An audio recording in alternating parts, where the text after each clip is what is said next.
Sir loan ఇచ్చేటప్పుడు బాగానే ఇస్తారు సార్. తర్వాత వాళ్ళు కొన్ని అనివార్య కారణాల వల్ల వాళ్ళు కట్టలేని సందర్భాలలో వీళ్ళు ఇంటికి వెళ్ళి అసభ్యకరంగా మాట్లాడి చాలా బాధ పెడుతూ ఉంటారు. సో ఇలాంటి సందర్భాల్లో ఏం చేయాలి?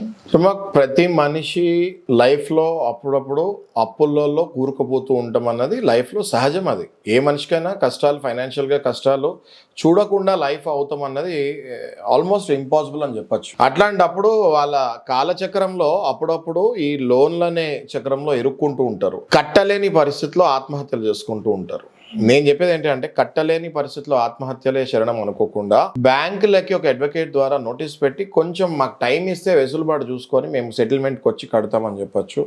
ఆ నోటీస్కి కూడా వాళ్ళు స్పందించకపోతే కోర్టుకు వెళ్ళి ఒక ఇంజంక్షన్ ఆర్డర్ వేసుకొని కొంచెం టైం బ్యాంకుల దగ్గర నుంచి తీసుకొని ఆ టైంలో మీ పాత ఆస్తులు కానీ లేకపోతే మీరే మళ్ళీ సంపాదించి దాన్ని సెటిల్మెంట్ చేసుకుంటాం కానీ చేసుకోవచ్చు. అంతేగాని ప్రాణాలు మాత్రం తీసుకోకండి.